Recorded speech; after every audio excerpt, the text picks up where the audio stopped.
Las herramientas de low-code, no-code, lo que al final lo que acaban haciendo es poner en manos de la gente especialista en el negocio las herramientas técnicas para que puedan trabajar sobre ese negocio con estas tecnologías, ¿no?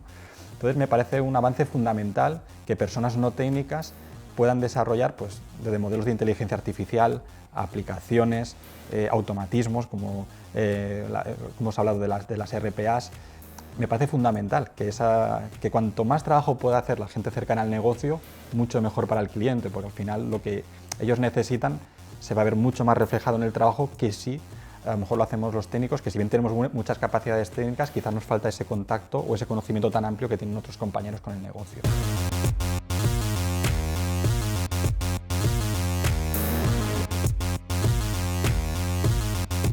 Cuando hablamos de transformación digital, básicamente pues es, de nuevo, automatizar ciertos procesos que están en las empresas y hacerlos digitales, ¿no? De hecho, muchos de esos procesos ya están digitales, tienen a lo mejor programas que a lo mejor están un poco desfasados, pero que todavía tienen un uso. Lo que pasa es que a lo mejor es un proceso demasiado manual que se siguen con esos programas, ¿no? Entonces, a raíz de esa problemática que hay en esta parte de la transformación digital, surge pues, el concepto de RPA, que es básicamente automatizar ciertos de esos procesos que se hacen en la empresa para que sea mucho más efectivo. Imaginemos que tenemos un programa de hace 15 años, pues un programa de escritorio, estos muy poco amables, que a lo mejor cuesta mucho, digamos, automatizar, en el sentido de que recibes un correo, un PDF, tienes que adjuntarlo, tienes que guardarlo, almacenar cierta información en la aplicación, imprimirlo, enviarlo, pues todo ese proceso que se hace de manera manual, lo normal es hacerlo de manera automática. Ahí hay dos alternativas, digamos, hay dos aproximaciones. Una de ellas es rehacerlo, ¿no? Es rehacer ese proceso, implementarlo desde cero con una nueva herramienta y automatizarlo, pues, digamos, como de libro, ¿no? Hacer una automatización de libro, ¿no? Hacer un nuevo desarrollo para cubrir esa necesidad. Otra manera es un paso intermedio, y por eso que se ha popularizado tanto la RPA, que es, vale, bueno, tenemos esto que está funcionando, a lo mejor no se desea hacer una inversión tan fuerte en ese cambio tecnológico, todo lo que vamos a hacer es automatizarlo, es decir, vamos a hacer un robot, vamos a hacer un robot entendido como un software, ¿vale? Un software que de manera automática, ese proceso de coger el correo, descargar el adjunto, subirlo a la aplicación, introducir los datos, guardarlo, enviarlo, pues que se haga de forma automática, ¿no? Entonces, al final, el RPA viene a resolver eso, ¿no? Es automatizar esos procesos que el humano hace directamente con el ordenador. Digamos, tiene un ámbito más amplio, pero el más común y el que viene a resolver la mayor parte de los casos es ese, ¿no? Es sobre todo esa herencia de programas antiguos que se puede automatizar para no tener que hacer un desarrollo totalmente nuevo.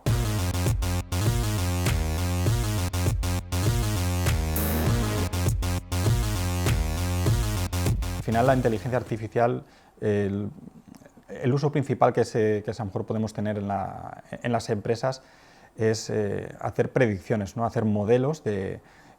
Un ejemplo muy básico, imaginemos que somos una aseguradora y tenemos que dar pues, unas pólizas a nuestros clientes.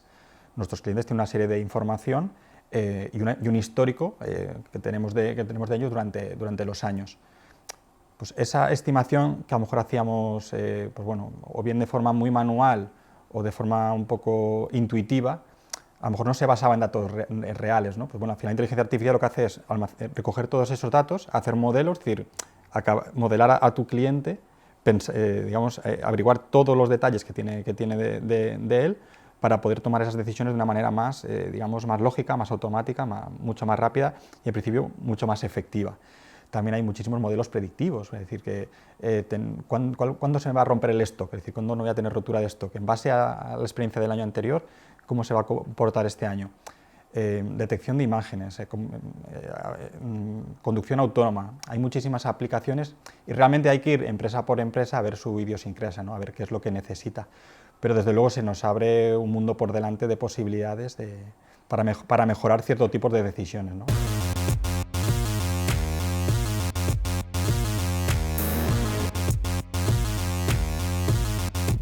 Es un papel fundamental el que van a tener durante estos próximos años. Como en todo avance tecnológico, pues obviamente los primeros que hemos avanzado pues somos los técnicos, ¿no? Pues a lo mejor los que hemos promovido ese cambio, ¿no? Los que hemos desarrollado la tecnología para que eso cobre luz. pero al final yo como técnico me doy cuenta de que no tengo quizás el conocimiento del negocio que sí que tienen otros compañeros. Entonces, si unimos esos dos mundos, al final es una unión ideal, ¿no? Es decir, los conocimientos técnicos y el conocimiento de negocio. Las herramientas de low-code, no-code, lo que al final lo que acaban haciendo es poner en manos de la gente especialista en el negocio las herramientas técnicas para que puedan trabajar sobre ese negocio con estas tecnologías, ¿no? Entonces, me parece un avance fundamental que personas no técnicas puedan desarrollar, pues, desde modelos de inteligencia artificial, aplicaciones, automatismos, como hemos hablado de las RPAs. Me parece fundamental que cuanto más trabajo pueda hacer la gente cercana al negocio, mucho mejor para el cliente, porque al final lo que ellos necesitan se va a ver mucho más reflejado en el trabajo que si a lo mejor lo hacemos los técnicos, que si bien tenemos muchas capacidades técnicas, quizás nos falta ese contacto o ese conocimiento tan amplio que tienen otros compañeros con el negocio. Realmente el términos low code, no code son términos que parece que son nuevos, ¿no? De un año hacia aquí, nos vienen surgiendo como una novedad. Pero sin embargo el low code, que es como codificar, pero digamos, con un poquito de código, es decir, no con la extensión que hacemos los técnicos, lo tenemos desde hace muchísimos años y la mejor herramienta en este sentido es Excel, ¿no? Es decir, todos somos usuarios de Excel. Cuando hemos hecho una fórmula, todos hemos utilizado el low code, ¿no? Hacemos un poco de codificación sencilla, pero al final útil, ¿no? Y el Excel nos ha enseñado una cosa durante mucho tiempo, y es que no hemos necesitado a un técnico, a un informático, para resolver ciertos tipos de tareas, para otras obviamente sí.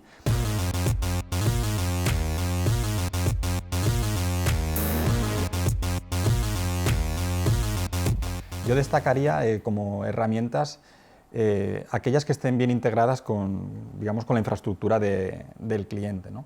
Y aquí un buen ejemplo los tenemos en la plataforma Power Platform de Microsoft.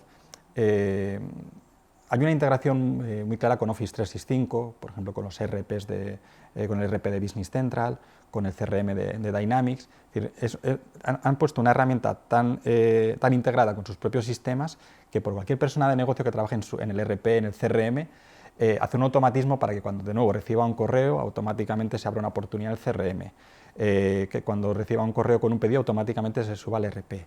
Que cuando pulsas el ERP, automáticamente se envíe un correo al usuario, se envíe por un canal de Teams o de Slack una notificación. Y de nuevo, todos esos automatismos que pueden parecer complicados, realmente los puede hacer una persona de negocio sin ninguna experiencia a nivel técnico así grande, ¿no? Un buen usuario, por ejemplo, de Excel estaría totalmente, tendría los conocimientos suficientes para poder llevar a cabo todas esas automatizaciones, ¿no? Y eso es muy importante, porque al final, de nuevo, cuanto la tecnología esté más cerca del negocio, mucho mejor para todos. Dentro del entorno de Power Platform, pues hay varias herramientas. Tenemos Power Automate, que es el que te permite hacer esos automatismos, ¿no?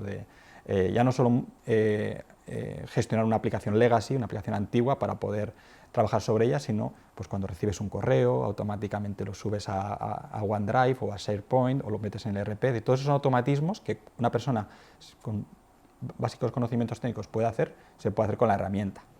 Luego tenemos Power Apps. Pues, con Power Apps podemos hacer una app o una web, pues a lo mejor sencilla, pero probablemente útil. De hecho, hay ejemplos muy claros por ejemplo, en aeropuertos, siguiendo con ese ejemplo, donde se les dio el poder a los propios empleados de hacer sus propias aplicaciones para automatizar su día a día.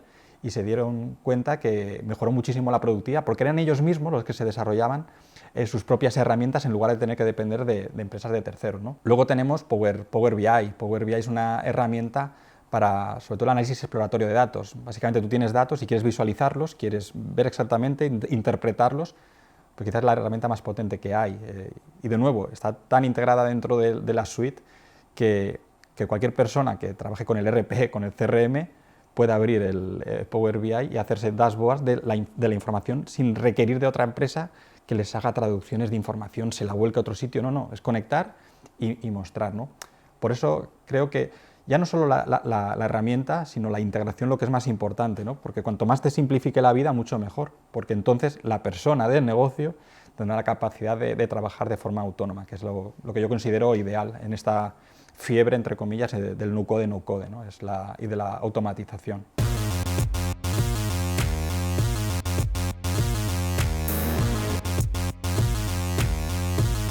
Hoy en día, digamos, la la arquitectura más típica de una empresa es la data driven, ¿no? Es decir, que una empresa sea movida por los datos, es decir, que tome decisión en base a los datos, no a las intuiciones, porque al final las intuiciones están sesgadas, ¿no? por aquellas personas que toman dichas decisiones.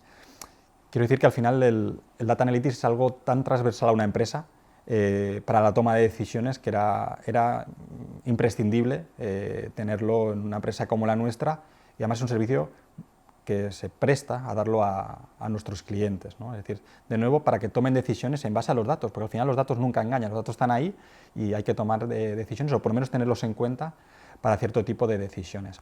Ahora tenemos pues, un equipo transversal que da apoyo a toda la empresa y a nuestros clientes para no solo captar los datos y visualizarlos, que es una parte del problema, es decir, la primera parte, digamos, la primera fase de un proyecto de inteligencia artificial o de análisis de datos es tener los datos y analizarlos, y eso lo tenemos cubierto con la herramienta de Power BI que hablábamos anteriormente, ¿no? Es decir, una herramienta ideal para poder mostrar los datos y tener pues, bueno, una cierta intuición de lo que está ocurriendo, ¿no?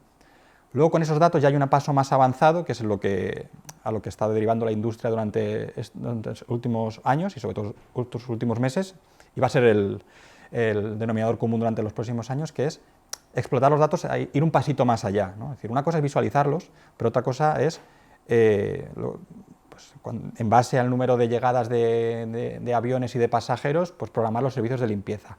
Predicciones de ventas, predicciones de stock, roturas de stock dentro de la empresa.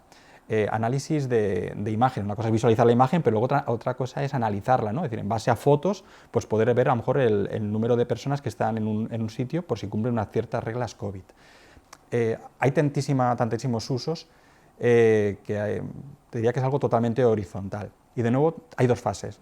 La primera, obvia, es la parte de exploración de los datos, tratar de hacer un pequeño análisis, y luego una explotación mucho más grande, y así tenemos el departamento de manera un poquito estructurada, ¿no? Gente especializada en las primeras fases y gente especializada en la segunda.